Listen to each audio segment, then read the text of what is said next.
To insert heart border in Word like this step by step, first you need to click here on the design tab, then click on page border here. You will see this border and shading. Make sure you have clicked on page border tab, and under the clip art here, scroll down a little and you will see here Valentine hearts. You can select these Valentine hearts for Valentine's decoration border design. After selecting them, just see the preview here how it will look. Next, to apply to, if you want to apply to the whole document, you can select it, or if you have a section for only first page, etc., you can select the options here.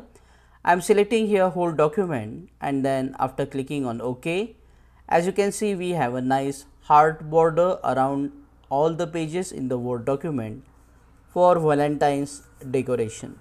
Click on that like button, comment below and let me know if this video solved your problem. And don't forget to check out these useful videos if you want to learn more about Microsoft Word quickly. See you again in the next one.